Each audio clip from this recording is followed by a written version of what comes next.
You're going to tell me when it's talking. And the participants are growing rapidly.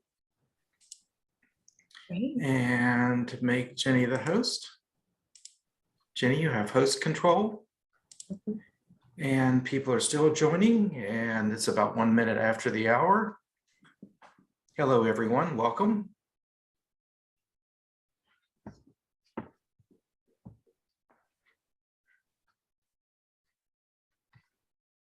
And Carla, I think we are ready whenever you are. Okay, thank you so much, Russ. And hello and welcome to the Federal Government Distance Learning Association's webinar series. I'm Carla Lane, FGDLA's Vice President for the Higher Education Sector and the moderator for today's webinar. FGDLA is a nonprofit professional association formed to promote the development and the application of distance learning in the federal government. We actively foster collaboration in leveraging technology and instructional media in support of the education and training needs of the federal government. FGDLA is a member of the United States Distance Learning Association. Our membership is derived primarily from individuals employed by the agencies within the federal government. We invite you to join with us in this exciting field. Our web address is fgdla.us. For upcoming events, on May 15th, Dr. Jonathan Peters of Sententia will discuss training and education with gaming. I'll discuss the evaluation of online training on June 23rd. Erica Jacobs and Larry Smith will tell us about the new Marines training environment on July 20th. On October 19th, we'll have a 2-hour workshop on microlearning by Kelly Barrett of the IRS. And on November 16th, Sadney Wagner will discuss distance learning instructional strategies used by the Defense Language Institute's Foreign Language Center. We are so proud that Zoom is the sponsor of FGDLA and has been instrumental in helping us present these webinars. We'd like to thank Zoom and Russ Colbert for sponsoring today's webinar. They are the best partners we could have, and they are one of our new and valued sponsors. Thank you for being with us. Thank you, Russ. We really appreciate everything that you do. You're so welcome, Carla. And you're the best host, by the way. Thank you. Thank you. So today's topic is about gamified activities for online training. We have an expert in this field. Dr. Jennifer Varrichio is a senior instructional design consultant with UnitedHealthcare. She is an FGDLA board member who serves as the publications chair. The discussion will focus on the decision-making process of instructional designers who are developing online learning. Dr. Varrichio, welcome, and thank you for being with us today. The floor is yours. Thank you, Carla. Hi, my name is Dr. Jenny Varrichio, and for this month's FGDLA webinar, I will be presenting the research results from a qualitative research study that I conducted that was focused on the decision-making processes of expert-level instructional designers who designed and developed gamified online learning that specifically included formative assessment activity elements. So as you can see here on this first slide, there are a few nuggets listed with the main results and takeaways from the study. We have know your audience, motivation, context, and culture, testing your ideas, using effective game elements such as narrative, scaffolding, and points sometimes. We'll talk about that more. And using game mechanics such as choice, failure, and self-reflection. So again, we'll talk more about that today and what all of those mean and how you can apply them. But before we dive in, let's take a moment to look at the presentation overview. So first, we're going to start with a quick poll, then we'll talk about strategic instructional design. We'll look at the aim of the study and how that relates to strategic instructional design. We'll talk about what we know and what we don't know in current research, the research study questions that were formulated based on what we know, and the findings of the study and application opportunities for you in your workplace. Then we'll conclude. So let's start with a quick poll. I'm guessing that many of you work or have worked in some kind of office setting, whether it's at your house or maybe in a cubicle, or if you have a really nice office with a big window and a door and all that stuff. Fireplace. Oh, a fireplace. Yes, very luxurious. And I'm also guessing that most of you have taken some kind of online training in that workplace setting at one time or another. And in some cases, the online training might have been really great. You walked away with new skills and knowledge to take with you. And In other cases, maybe it wasn't so great. You walked away thinking, I could have probably used my time better elsewhere. So think back to a moment when it didn't meet your needs and what was missing for you. I'm going to put a poll up here with a few options to share about what might have been missing. So bear with me here as I launch this poll. Okay, you should see it on your end here. We have a few different options. We have the course was not engaging, so you just were not focused on it, didn't feel like you could focus. It wasn't motivating. You didn't find yourself really reading into everything and motivated to learn more. You couldn't choose your path or test out. Maybe you were already familiar with the content and you wanted the ability to jump forward in the assessment, but you didn't have that option. Not enough opportunities to practice. That can happen a lot when there's data dumping, lots of information coming at you and no opportunity to practice and build some skills within that new knowledge you're developing. Didn't match the goal of the course. Maybe it took a complete rabbit trail, or all of the above. So go ahead and share your thoughts and your experiences as you're reflecting on that. And then also, if you have anything else that comes to mind in that reflection, please feel free to share in the chat.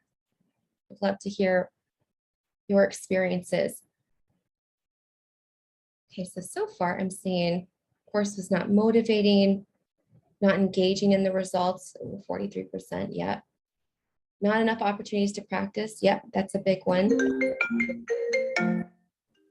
Yes, are you seeing anything in the chat? No, I am not, Jenny. That's okay. We've got a lot of participation in this poll. I like that one, not enough opportunities to practice. Mhm. So us in the Navy, we used to teach fiber optic repair and firefighting, believe it or not, and then didn't give our students the opportunity to practice. So that was a big one for us in the Navy. Mhm. Yeah, it can be. Yeah, and that seems to be the winner right now. It's not enough opportunities to practice. Awesome. Okay, I'm going to end the poll. Thank you so much for sharing your feedback on those reflections. Ineffective learning experiences can be really frustrating. And it may be the case that in your experiences that actually led you to feel a few of these different options, maybe not all of them, but maybe a couple of them. For example, maybe because you didn't get to practice, it wasn't engaging or motivating. So these things can kind of snowball into each other as well. And instructional designers do aim to provide impactful learning experiences, but this can be really difficult to achieve without strategic instructional design. So we're going to talk about strategic design for a moment. Go to that next slide there. Strategic instructional design for online learning in the workplace has been documented in research to lead to impactful learning experiences. So when I say impactful learning experiences, I'm referring to learning that really does help the learner to accomplish new levels of knowledge, skills, or behaviors that impacts their career trajectory or just their everyday work in a positive way. So that could be learning how to build a new habit or improving their performance in the workplace. And in today's world, with all kinds of different technological tools and options at our fingertips as instructional designers, there's a lot of different avenues to implement strategic instructional design. So gamified learning, used as either game-based or gamification that leverages formative assessments as embedded activities in courses, can be a strategic instructional design approach that has been found in research to really positively impact workplace training. So for today's session, we're going to look specifically at strategic instructional design that uses gamified online learning that includes these formative assessment activity elements. So since using formative gamified activities has been found to positively impact this online learning in the workplace, you might be wondering, yeah, that's great, but what in the world does that mean? And how am I going to implement this in a strategic way? So that brings me to the aim of the study, which was to gather expert level instructional designers' descriptions of their decision-making processes and procedures when designing and developing these formative gamified activities in online learning. So we're going to take like a backstage look at how these are developed throughout a project so you can easily apply it in your own workspace. Okay, so far, We've taken a moment to reflect on our past experiences, good and bad, with online training. We talked a bit about strategic instructional design approaches and how that ties to the aim of the study.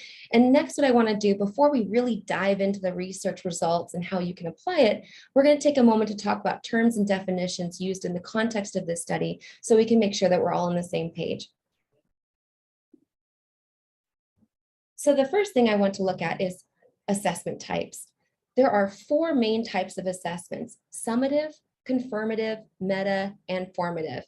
Summative assessments are provided at the end of a course to confirm evidence of competence. So you can think of a final exam in that case. Confirmative assessments are conducted after a learning event to determine the lasting impacts of that learning event. So think after the final exam, maybe 3 months, 6 months down the road, you use a confirmative assessment to assess if the learners are still engaged in, exercising the skills that they were expected to learn, or knowledge, or anything like that. So you're confirming with the confirmative assessment.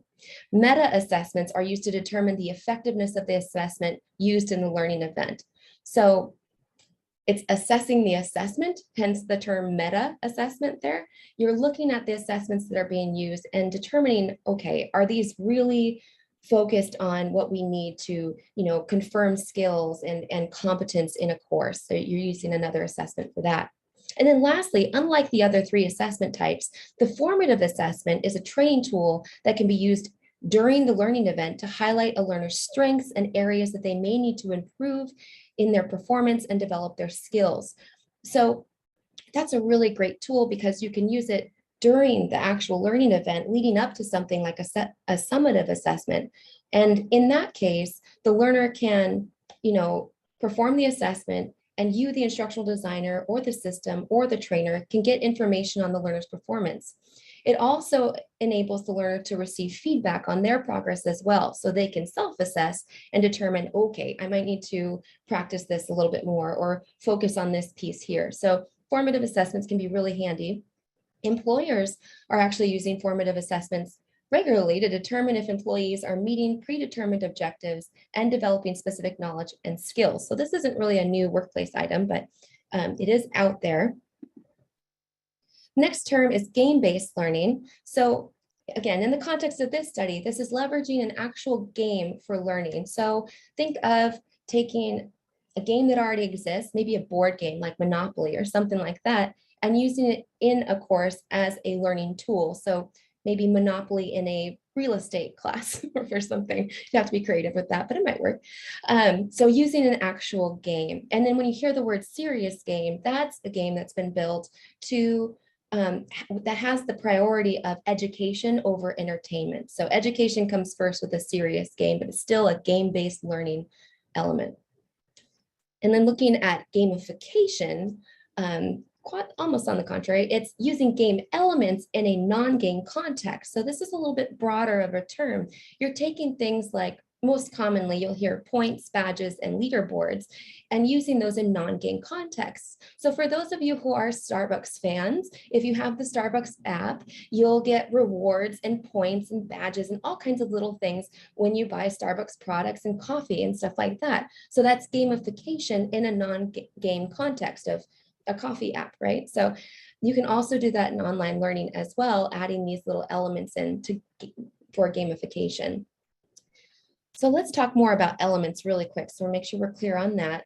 Elements are used to perform tasks in a game. And for today, we're going to look at baseball as our example. And in the game of baseball, there are a ton of game elements. There's mitts, there's baseball bats, there's baseballs, bases, points, leaderboards, all kinds of stuff. All of those are different elements that are used to make up the game of baseball.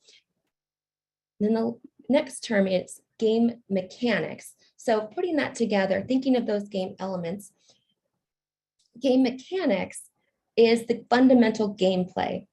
So you take your elements to engage in the game mechanics, the gameplay, which is the activity or activities that can be repeated throughout the game. So in baseball, again, you pitch a ball, someone else is cued to bat, they try to hit the ball, they try to get to first base, maybe a home run, that kind of thing. But if they don't, they strike out, right? All of these are game mechanics that are being repeated in the game using game elements. This can also serve as a natural assessment tool. Just want to highlight this really quickly, because when you're playing the game of baseball, let's say you're the batter and you're up at the home base and you're ready to go. You try to hit the ball and hopefully you get a home run. If you do get a home run, then that's great feedback for you. You're taking that with you as someone who just got a home run because you hit the ball well. I don't know a bunch of baseball terms, but let's just say you hit the ball well and you hit it with a bat. If you miss the ball 3 times and it goes over the home plate, you get 3 strikes and you're out. And then that's a feedback element as well. You take that with you. You can self-assess. Okay, maybe I should adjust my posture or swing or whatever they adjust to hit the ball better. But it's another feedback opportunity within that gameplay and the game mechanics that are being repeated throughout the game. Okay, so putting all these terms together, formative gamified activity, in this current study, this was used to refer to any formative assessment and feedback element that is used as an activity in a course that is designed with gamification or game-based learning. So, okay, we've looked at all the terms and definitions. Now we're going to look at what we know in current research, and then we'll look at what we don't know. So starting with what we know, researchers have found that the design process, instructional design process, is iterative, and there are a lot of decision-making practices that happen often, and they're varied based on lots of things: instructional designers' level of experience, their role in the firm, their personal preferences, their habits, different elements of the work environments, office culture, projects, then the list goes on and on. Researchers also found that using formative activities in non-gamified and gamified as strategically placed elements in online learning environments can lead to improved learning outcomes, provide evidence of learning, and promote positive learner attitudes towards the content. So that's really great for engagement. Formative gamified activities provide employees with visible, comparable, and immediate feedback about their performance, which has been said to improve employee motivation and work effectiveness, which together can improve employee performance, which is great for both the employee for their personal fulfillment and then also for the business or organization at large. So now we've looked at what we know so far. Let's take a look at what we don't know in current research. So I want to highlight, it's really important to understand these everyday activities involved with instructional design, especially phenomena that are not specific or well known, and those related to design decisions.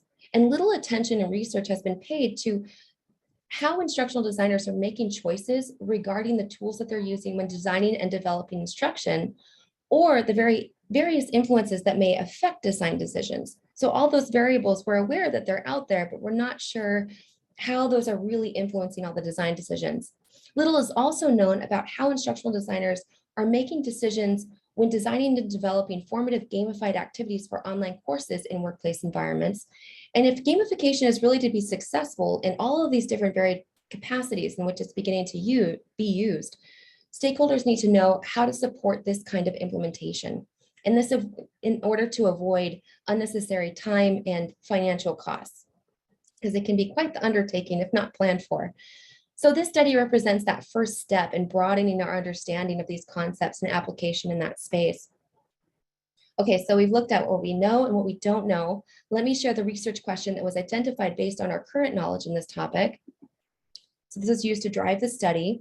This research question was, how do instructional designers describe their decision-making approaches while designing and developing these formative gamified activities for online courses in workplace learning and development? So to gather all the information for that, there were 8 primary interview questions that were asked, and these 8 questions were broken up into 3 categories. First were questions 1 and 2, which is the design framework and effectiveness-based decision questions. Then questions 3 through 5, which were iteration and prototype decision questions. And then questions 6 through 8, which were activity type decision questions. So what we're going to do now is we're going to look at each of these question categories. Then we'll look at the results that were found from the answers in those questions. And then we'll also look at how you can apply different things to your workplace from each of these question category results.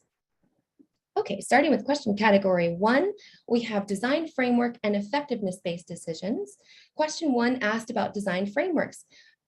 it was important to learn, what's everyone using? Is there any kind of specific framework that everyone's kind of gravitating towards when developing courses that are gamified and include these formative assessment activities? Question 2 asked about design adjustments for these kinds of courses with gamified formative activities, compared to non-gamified, are there adjustments being made? Let's look at the results. So it was found that there is no established framework, and there was a focus on target audience analysis to ensure impactful design, specific to this kind of design approach. So let's talk about these. The participants mentioned for the no established framework, either leveraging an existing framework, or they built their own based on elements of existing frameworks. And all of the participants shared various approaches when selecting the design framework to guide their decisions when developing online courses that included formative gamified elements. Next was a focus on the target audience to ensure impactful design. So all of the participants said that in order to ensure strategic, purposeful design, they considered the target audience in their decision-making processes at the very beginning of each project. They mentioned strategizing to determine how the activities can engage that target audience. And it was found in research that highly effective instructional designers also do consider their learners to ensure the instructional content is appropriately matched to the learner's needs. So that's in non-gamified and gamified applications seen in research. Most often mentioned audience analysis items, kind of funneling down a little bit more, were based on audience motivation, their context, and their culture. So the participants said that they identify the audience's motivational tendencies, and that's important in that initial design decisions. Researchers further noted that gamification does include these psychological facets, and the main factors of successful gamification involve motivation and behavior change. Another researcher also identified this is because gamification in serious games can influence cognitive, emotional, and social domains of learners, which ultimately increases motivation and engagement. Participants also said that they choose elements that may impact the learner based on their context or culture, so kind of their working environment and where they're living and how that will affect their motivation as well. So talking about some application opportunities, before we move on to question category 2, there's really, really good news. You can use your existing design framework to apply gamified learning. There's no specific framework to adopt, but just a note that it is very learner-centered in this approach. So I encourage you to go out there, continue to learn more about different evidence-based, research-backed frameworks that are out there. So you can critically kind of think through the different approaches and what's going to work best for you and your organization. Also, formative activity selection is tied to a larger system that's often developed based on the context and culture and motivations of your audience.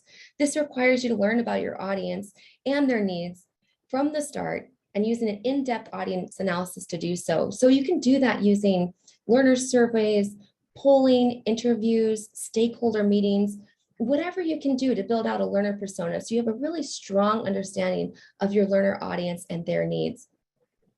And you may find after you finish all this analysis, gamification or game-based learning might not be the right approach. But either way, this gamified approach is definitely worth exploring as an option during your analysis to consider if it'll meet that audience and organizational need. Okay, so let's look at question category 2. In this question category, so we've looked at, prior to this, we looked at the beginning of the project. So now we're looking at kind of throughout the project, the iteration and prototype decisions that can take place in that development space. So this was questions 3 through 5. Question 3 looked at iteration. Are they iterating? How does that decision-making process work? Question 4 asked about prototypes. Do they use them? If not, how do they ensure that quality is worked into this kind of design? And then question 5 asked about revision and redesign processes, which I'm sure many of you have experienced when you have to scrap something or rework something. This was looking at those decision-making processes there. Okay, the results of this question category, there were 2 main results. First, the decision-making process is iterative throughout the entire project, and prototypes are used to drive decisions. So the iterations part. So decision-making processes, that's iterative throughout the project. All of the participants said that this design process and the decisions of the formative activity design, they're also iterative, those decisions. They change as they learn more, they test, all that kind of stuff. One researcher said that the design process is iterative in instructional design anyway, so this really confirms more of what we're seeing in research and regular instructional design practice. The participants also tested their iteration during the design and development process. And when discussing the experiences of their iterative processes, the participants identified that the successfulness of formative activity types that are implemented within a gamified learning environment is based on the outcomes of their iterations. And that really drives their decision-making. Prototypes helping with decision-making. All but one of the participants identified that they use a prototype for their activity development. They also mentioned play testing with their prototypes. So when testing their prototypes, the participants tested their material on all different kinds of audiences, their own teams, subject matter experts, and a few target audience members if available. Some of the participants also said that they used paper prototyping, and that was a really low-cost way to test a concept or idea quickly. Prototyping and playtesting was a really highly prioritized activity during the design and development process. Some of the participants did mention that when they were using the paper prototypes, they would do that with an internal design team, since it wasn't something that they really wanted to share with external stakeholders or end users, because it was more of a low budget test and it was more conceptual, so it was more difficult and didn't want to cause any confusion with it being the end product. So if that is something you'd like to try, they mentioned using playing cards, index cards, even Post-its to map out a specific mechanic of a game or an interaction. So, and then to play test that interaction, they tried it by themselves, and then they would hand it to another design team member to see if they interact with these elements the same way that was expected, which most often was not the case. There was always surprises there. So it's definitely something to explore. Looking on to some more application opportunities from category 2. So iteration is just going to be part of the instructional design experience, even in this area. Maintaining flexibility is really key, and giving yourself a lot of time to explore your iterations for these kinds of learning events. Testing your ideas seems to be a really key effective formative activity design action, and seeing how different elements can work within a larger game system. And when you decide to add in a formative activity element that can provide feedback to learners, like a progress bar, for example, you want to test that out and see how it will impact the learner. Ask yourself lots of questions. So thinking about this progress bar, will it progress at only certain points? Could it digress if the learner is not performing well? Is it something that will be in the entire course or just sections? So testing from all of those different angles will really help you determine the most impactful way something simple like a little progress bar can be added to a course. So looking at question category 3, we've talked about the beginning of the project and approaches to that. We discussed iteration and prototype decisions and how those are made. And now we've reached that final question category, which is the actual activity type decisions. This made up questions 6 through 8. So question 6 asked about the decision-making process that went into choosing these formative gamified activity types. Question 7 asked about which activities are used the most. And then question 8 asked about maintaining variation, both from project to project and maintaining variation within a project as well. So these are a little meatier, so we're going to go through each one, starting with this one. Okay, so yeah, sorry. The following themes emerged from this question category. Strategic design to trigger audience motivations was the first theme. Second theme is specific formative game elements and mechanics were viewed as effective regardless of audience analysis. And then the third theme was maintaining design variation was subjective. So we're going to look at each of these one by one. Let's start with strategically designed to trigger audience motivations. I want to first highlight this alternate reality concept. Researchers have also identified that gamification is a powerful motivational tool that can provide an alternate reality where points and scoreboards, trophies, and leaderboards can add value to the learner. Gamified formative elements have also been recognized as more effective in maintaining that learner engagement and motivation because they have that opportunity continue to practice while learning. So again, that's that repetition that's natural to a game mechanics. And then when designing gamified learning, you're creating this like safe space where learners can explore, they can make mistakes, and they don't have any actual repercussions from those mistakes. So it creates this digital learning space, this alternate reality that encourages practice, exploration, and that kind of positive environment, depending on how you design the game. Competition versus collaboration. Participants mentioned that they consider whether the audience is perceived as competitive or collaborative to ensure motivation when selecting these different types of activities. One researcher similarly found that digital game-based learning can increase motivation and gameplay when it's designed to be either collaborative or competitive. Researchers have also found that people are more likely to get psychological engaged with gamified content that targets achievement motivations, which is a key driver of behavioral engagement towards an application. The participants provided multiple examples of using competitive games for sales teams, for example, to see who could reach a business goal first. So the gamified design was aligned to the business goal, but the employees could be competitive and they had a leaderboard to motivate them to get to the top of the board first or get a trophy first, anything like that. So it's that competitive mindset. But on the flip side, if an audience was deemed to be more inclined towards collaboration, that could be a gamified course that's very similar, where it simulates reaching an organizational goal, but the learners must work together in order to reach that award together and reach that goal. So if you have a game that does that, you can set it up so the learners are either working against each other or working together. So I would also want to highlight that you'd want to consider the expectations of the surrounding environment as well. So maybe consider the organizational initiatives that are going to come into play with that. There could be an initiative, there's one currently at my work, this about breaking down silos and improving teamwork and stuff like that. So in that case, while the audience may be leaning towards competition, it might be good to focus on collaboration in that case. So again, it's really going deep into the audience analysis and aligning that nicely with the organizational goal is a big focus. Hey, Jenny. Yeah. Could I add a comment? Mm-hmm. When I was active duty in the Navy, we had a lot of competition courses. And I learned at an early stage in life that competing with other people was incredibly important. Not so much so now in the corporate world, where things are much more collaborative and team spirit and teamwork. And so it took an adjustment to make that change for me. So your comments are absolutely true and correct. Yeah, thank you. Yeah, and you're right. That is something. And it was interesting. A lot of these designers I was speaking with and working with, they all the competition examples were sales teams.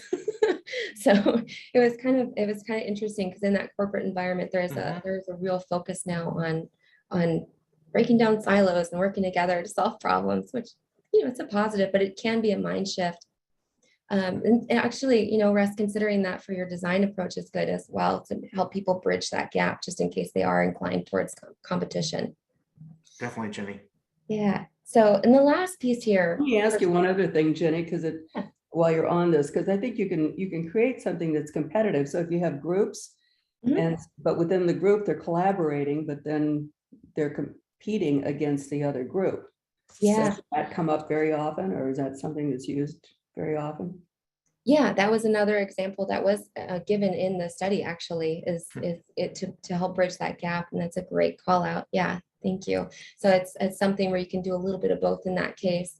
That example was given from someone at a higher ed university environment. So it was just kind of like the students would be broken up into groups and competing against each other in the class, which everyone seemed to really positively have a lot of positive feedback towards. So, do you find anything that fell more on competitive or collaborative? Was there a weighting in there?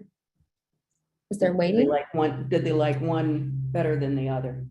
I think with the participants that I spoke with, the vast majority of them were more inclined to collaborative in their design approaches, and then it seemed to One of them has an entire business that's the collaboration game is what they specialize in. So it was just there was kind of that more of that inclination, which I think is pointing to what Russ was highlighting with the corporate leanings now to go collaborative as well. I think it also goes along with the whole Ken Blanchard's idea of servant leadership and so forth, so that everything is much more collaborative. Okay, Yeah. thank you. Yeah, of course. No, thank you. And then the last strategic design approach here is intrinsic versus extrinsic. So all of the participants selected formative activities based on perceived levels of their audience's intrinsic and extrinsic motivations that the activities themselves would foster. So just in case you're not familiar, simply stated, intrinsic motivation is doing something or performing a task that is personally rewarding to you. So you can think of, I don't know why this comes to mind first, but stamp collecting, for example, if you really love your stamps, you like to go for long runs, you enjoy going to baseball games, playing chess, things that are personally rewarding to you that you spend your time with, that's intrinsically motivating to you. Extrinsic motivation, on the flip side, is being motivated to perform a task that you get punishment or reward. So it would be something that you're not normally inclined to do, but you would do for maybe some recognition at work or payment or anything like that. That's extrinsic motivation. The participants said that they use extrinsically motivating activities before intrinsically motivating activities. And the participants also identified that extrinsic motivation elements promote intrinsic or short-term engagement. And all of the participants said that they selected activities that ideally would stimulate intrinsic motivation during the gamified learning. So to paint a clearer picture of what all that means, just imagine playing a game where you perform a mundane task over and over and over again, but there's no reward, there's no acknowledgement or advancement. So that's where extrinsic motivation can come into play. Rewards and points, leveling up, getting a badge for completing a task, etc.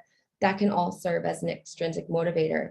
However, when you start to continue to play the game, you get your rewards, but then you start recognizing, oh, I'm building a skill here. Or, oh, I'm actually, my synapses are firing. I'm learning something right now.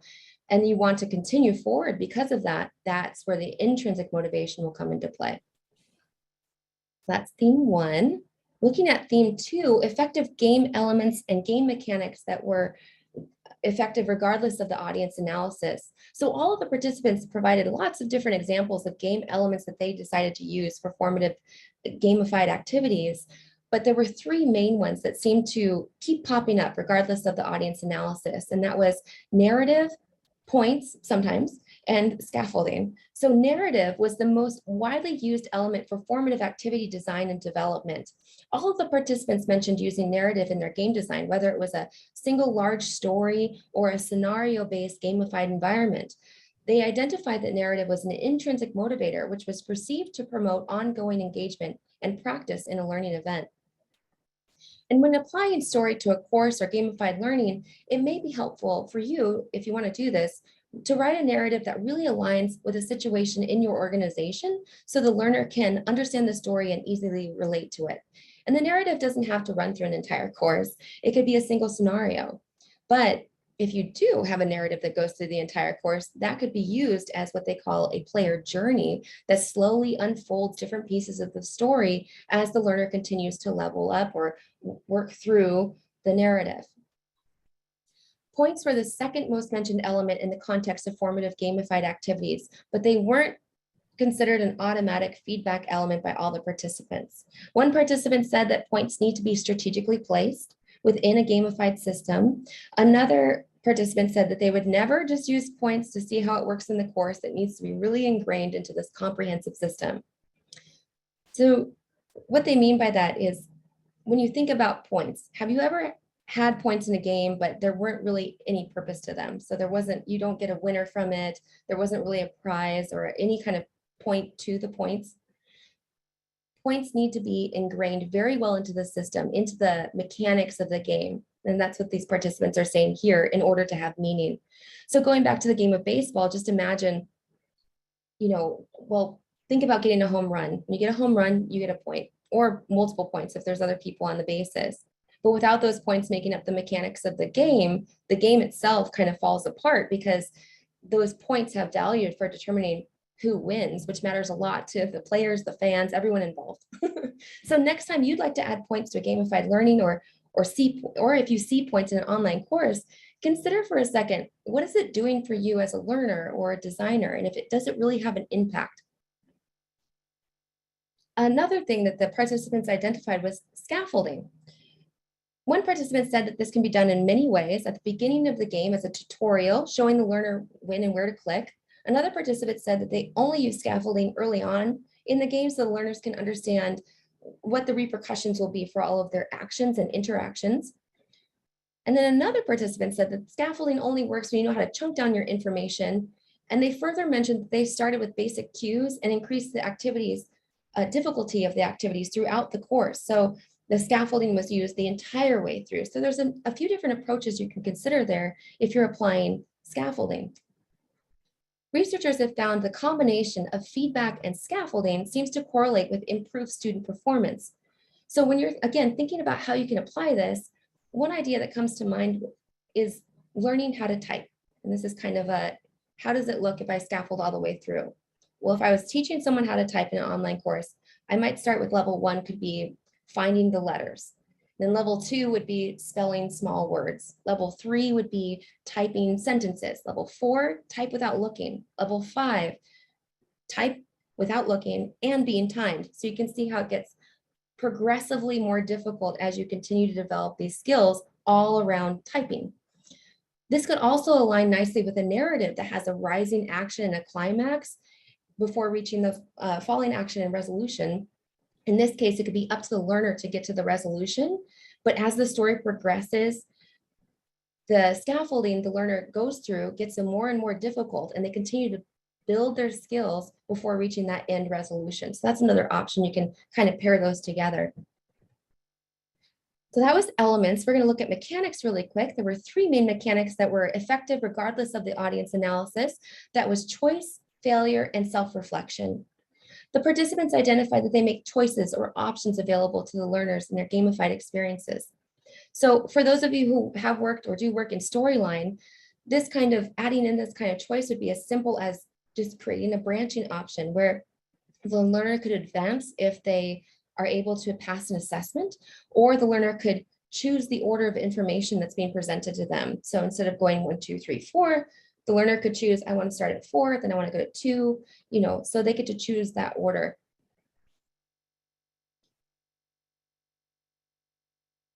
Next would be allowing the learners to fail and receive feedback to help them progress in the game. A researcher found that negative feedback experiences, such as dying in a game, losing points, all of that, it's less severe in that game environment since players can come back to life and earn back those lost points. And this highlights that alternate reality we talked about earlier. And researchers have noted that learners can receive feedback needed to progress during gameplay and provides the learners with a sense of ownership in their experiences rather than facing punitive failure, which is really difficult to come back from in real life. So one of the participants nicely described this as failing forward, which I really like that term. So failing was involved, yes, but it was a necessary part of this learning experience. One game that you might all be familiar with is Mario, and has a wonderful example of failing forward. The whole game is failing forward. So once you start, you have these little monsters that come up. You can run into them, and you'll die, or you'll learn. Okay, I did that. That didn't work. I'm going to jump on top of them now, and now I can progress. Oh, there's a cliff. Can't run off the cliff. You learn how to jump, that kind of thing. So the whole time you're failing forward, but you're progressing. So.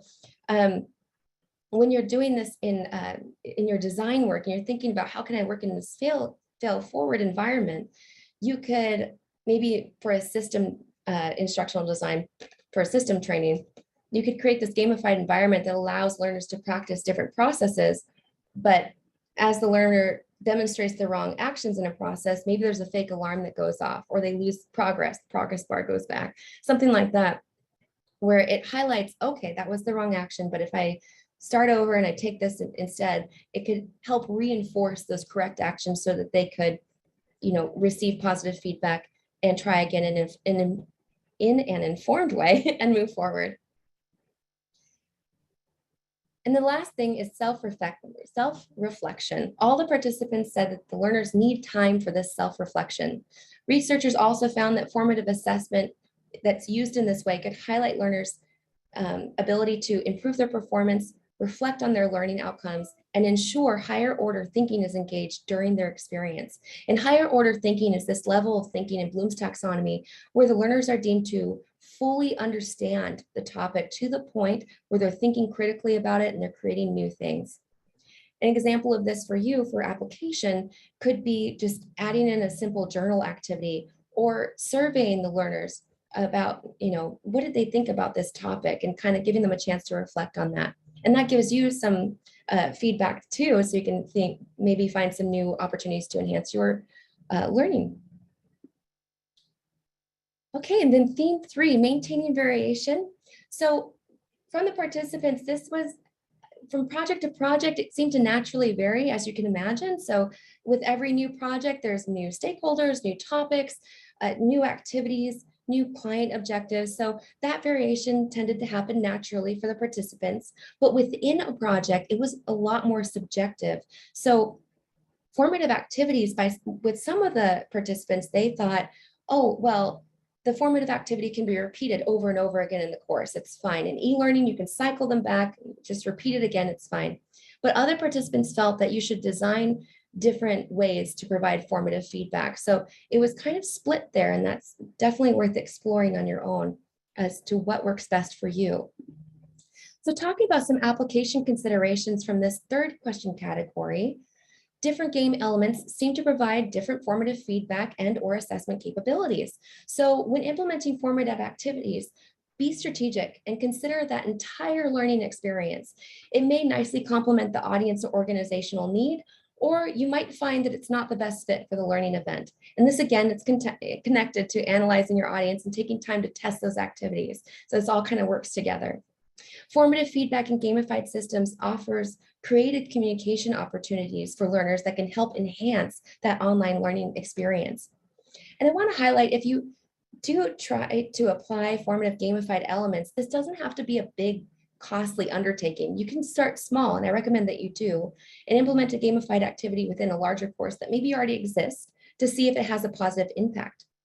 So to do that, you can take a course, look at the testing results that you have so far to create that baseline, and then maybe add in a simple activity such as a progress bar, like we were mentioning before, or a short narrative-based activity, and then measure how does that impact that learning experience? Are there positive outcomes from that? Compare it to your baseline and see what happens. So now looking at our conclusions based on the results. The instructional design process is still iterative, so that definitely applies to this as well. Make sure to make strategic considerations of the audience's motivation, their context, and their culture. Success in these formative activity results is really determined by testing. See what happens, get out there, try to prototype, that kind of thing.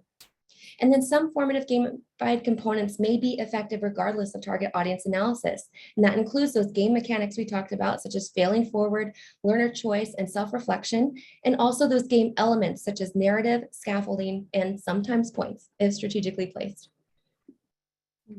So hopefully the findings of this study will be helpful for you, whatever your pursuits are in the field. And if you do find some interesting outcomes, please feel free to share with us at the FGDLA community. You can reach out to me on LinkedIn, or my email is also in our webinar announcements and e-bulletins. So we're going to recap really quickly before concluding. So today we took a poll. We talked about strategic instructional design. That led us to the aim of the study and what we know and don't know in current research. And then we looked at research study and the questions that were used, and then the findings of the study and the application opportunities for you, and then concluded. So thanks again so much for being here or watching this presentation recording. I hope this information has been helpful for you in exploring these new opportunities for online learning design and implementation approaches. I'm happy to answer any questions that you may have at this time. Okay, Jenny, thank you. Great presentation. Interesting study. I enjoyed hearing about it. I do have one question, and this came up in a meeting that I was in where a person was talking about gaming and gamification, and he was suggesting giving points for what I thought was ridiculous, but for example, he put a lion in the background. And so to check to see if people were engaged in the training or the learning, he would give them an extra point if they could identify what animal was in the background. And it just seemed to me like it reduced the gaming and the gamification of it to, it just lacks so much credibility. I couldn't believe that, I was hearing it from an academic who I felt should know more. What do you think about that? Yeah, so that to me, it feels very distracting. And when implementing something like points, I think something to consider is it causing the learner or player to focus on their task? Is it caught in the game of baseball again? If you don't just get points for showing up and walking on the, the grass, you get a point for something that you've done or performed or, taken steps to do. And if you perform it well, you get a point. So I think really integrating it into that experience and the tasks that they're doing, so they're focused on their learning and the different objectives that they're trying to meet. I think that's where the value comes in versus it kind of reminds me, I was reading this example the other day about how there's useless badges out there, and you shouldn't get a badge just for showing up on your first day of work. You should get a badge for, completing your first project and completing it well, or, something like that. So we're, figuring out how those things are adding value and focusing people on their objectives, I think is the important key to that kind of selection. Okay, I agree. I felt like gamification has over the years gotten so many slings and arrows at it anyway. And then to take the entire idea of it and reduce it to something that's, like geranimals for kindergartners. I just didn't think it was worthwhile, particularly when you're talking about engaging people in their learning and their training, and you reduce it to such a insignificant piece of information. I mean, why not talk about a theory or talk about a process at the office or something else that they could identify or find something that they could improve upon? I mean, there's so many things that could be done that would really be productive. So I think that that's something that we all need to be careful of with gamification, is that it's not reduced to something that is ridiculous. I agree. Yeah, that's another reason I highlighted in the narratives. If you're writing a story, since stories are so powerful, considering, what's the organizational goal? And if you are to write a scenario, can you make it align with that organizational goal so it's relevant to the audience and they can quickly get on board with it, rather than having that, like you had cognitive dissonance with these zoo animals in the background. It definitely was. Do we have any questions coming up, Well, Russ? Carla, we do. We have some comments. I like the one from Warren Reed. He talks about the importance of failing forward. And I totally agree, Warren. And Jenny, when you were talking about that, I agree with you, by the way, concerning that topic. And that was used a lot in the Navy. Think about it for a moment. We had 30 officer candidates preparing to be surface warfare officers in Newport, Rhode Island. And we had to navigate a ship on a chart and hopefully get to the destination without any issues or problems. Well, they had failing forward involved, and we couldn't do it. So we all had to run the ship aground because we had to follow the points, the latitude and longitude. So we had to fail. And it was so funny looking around when everybody started realizing, hey, I just ran my ship aground. It was a great learning experience. And then we did it again and we made it work. Nice. So Warren, thank you for your comment as well. Yeah. What else is in there, Russ? And the surveys we provided showing the category questions after the presentation. Is there a white paper to share out about the study? Have you written a short white paper at this point, Jenny, or? No, but I definitely can. So coming soon. All right. And Kathleen, you could use this with your 2-year-olds with the geranimals and the lions. That would be great. Thanks for that. Yeah, know your audience. Yeah. It's a good call. And Molly is saying, yes, we need to treat adult learners like adults. Yeah, I completely agree. I mean, you can have some fun with a game, And there's nothing to say that it has to be so serious, but it shouldn't be something that diminishes the learning that's going on, Yeah. or the credibility of the trainer or the instructor. I think that those are the important things. I mean, you're going in as a trainer or an instructor, the only thing you've got is your credibility and your line of sight and what you can actually deliver to people and help them understand. So if you're not doing that, I think it's a major problem. Great. Okay, so got some agreements in here. Well, what about arguments? Jenny, did you receive any arguments concerning the study? Arguments? Arguments, discussion, questions? Anybody question your findings? A good one that I think is very, no pun intended here, it's valuable to highlight, is ROI, return on investment.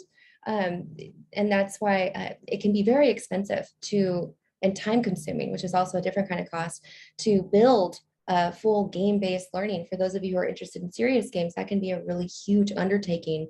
And so that's why I wanted to highlight starting small and kind of getting your feet wet first. And then also, if you do decide to take that on, then really, again, thinking about how long is it going to take me to iterate and prototype and do this. And I'm not discouraging it, but I just want to make sure that that timing is really worked in well, so you're not getting surprised with, how much is this going to cost to do it? And then also, how aligned is it with the organization? What is the return on investment for this kind of undertaking? And really considering those things. So the best way I can recommend for that is if your organization does have any kind of KPIs, kind of seeing if you can align your project management and planning to those KPIs in your design strategy, if that makes sense.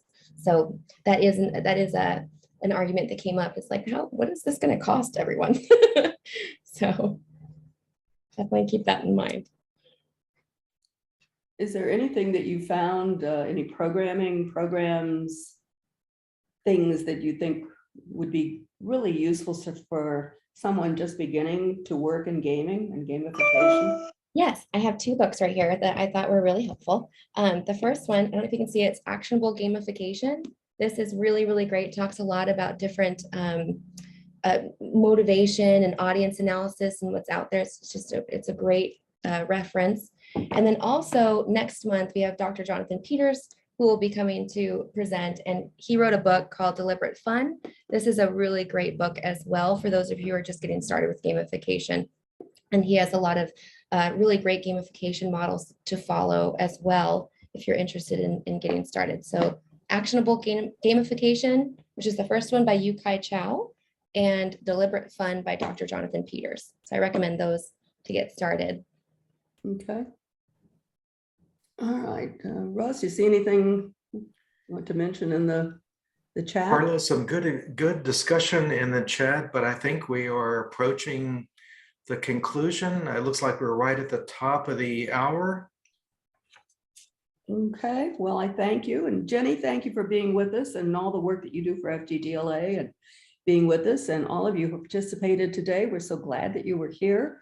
Thank you for coming and thank you for staying. I think Jenny did a grand job of presenting this research. It was a difficult subject, and I think she really covered it well.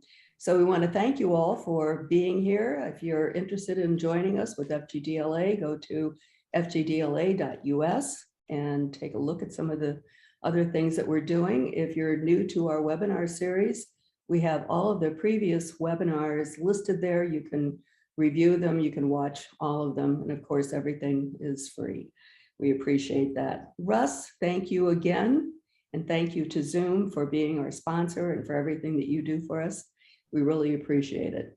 Thank you all for being Thank you, here. Carla. Thank you, Jenny. You're so welcome. So that concludes our webinar for today.